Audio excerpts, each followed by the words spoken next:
Dear colleagues, today is the International HR Day. This is a day for celebration within the HR community. But it's also a day for promoting who we are to others. What we are and what we do.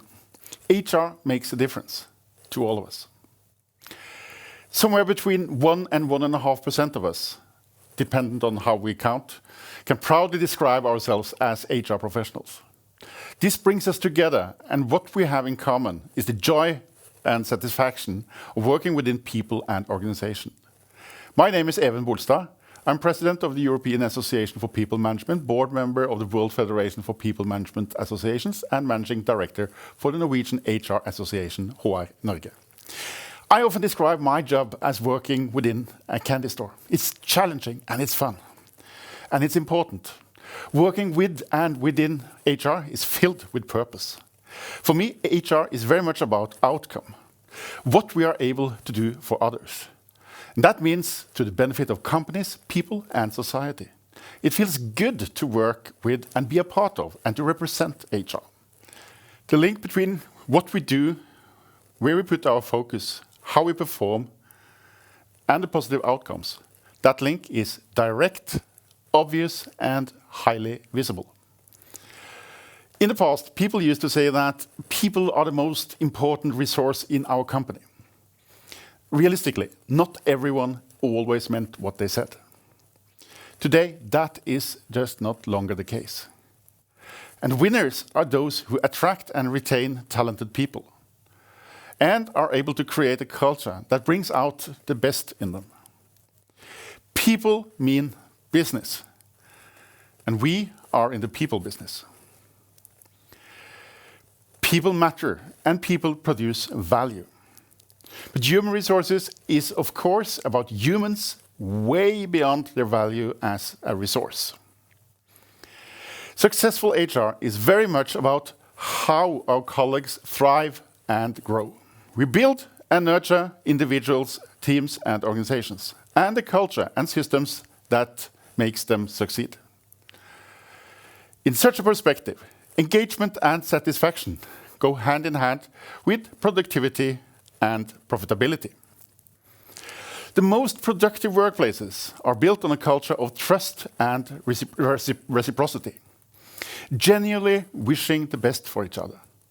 That is also the kind of work environment we like to spend our time. It is also the kind of workplace best able to provide job security and a good financial outcome for each and one of us. It's a win-win.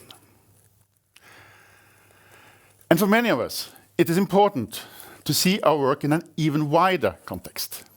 Good HR practices, people and companies generate tax revenue, which is necessary for building welfare and good societies.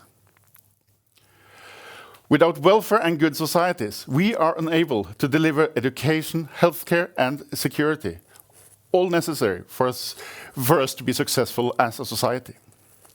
And without such a society, we will struggle, both as individuals and companies. Then it's not only about win-win, it's about a win-win-win.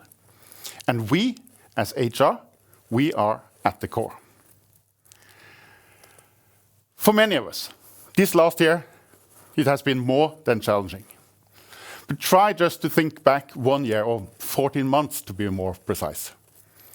Think about what we have done in this time, what we have achieved, and which importance we have had in this period.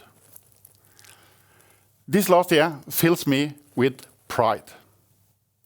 When COVID struck, we sent home many of our employees and good colleagues. Within hours and days, most of them were operating from their home offices. For most of us, this was HR logistics improvisation at its best. We went digital overnight. And how we have learned. Mastering Teams, Zoom, and other tools, that suddenly became licensed to operate. In most companies, HR has been there, providing learning and supporting development. And let us be honest, we have learned a lot along the way, as individuals, as a profession, and as a function. Not all of us have office jobs, and many were unable to relocate to a safe environment. Infection control and HSE is also a part of HR. Most of us, we have been successful. All of us have done our very best. Health and safety is also about psychological health. Many dear colleagues, they have struggled. Some of them had issues before COVID, but not being able to go to work, that made problems bigger and more acute. Some are experiencing poor work and family environment at home. And some are alone, struggling with loneliness. A sense of loneliness, losing connection to the workplace as a social arena, and being transformed into Zoom bees. It does something to you. Each element is challenging. As a cocktail, it becomes a really rough and tough challenge for themselves and for their respective leaders. And the leaders, they suddenly became remote leaders. Some have been excellent, both before and during COVID. Strong when needed, but mostly supportive, and a leadership style based on trust. Others have faced a much steeper learning curve. In these times, many employees have lost their jobs. Few of us feel comfortable when we have to tell colleagues that they have to leave the company. They have to leave the company, they have to leave colleagues, and even friends. And that is how it should be. Such processes should never feel easy. Any leader with the right amount of empathy will describe these kind of processes as some of the worst things about being a leader. HR, we have been there, providing support, guidance, and comfort. When looking back, COVID has in fact evolved into some kind of gigantic leader and leadership development program.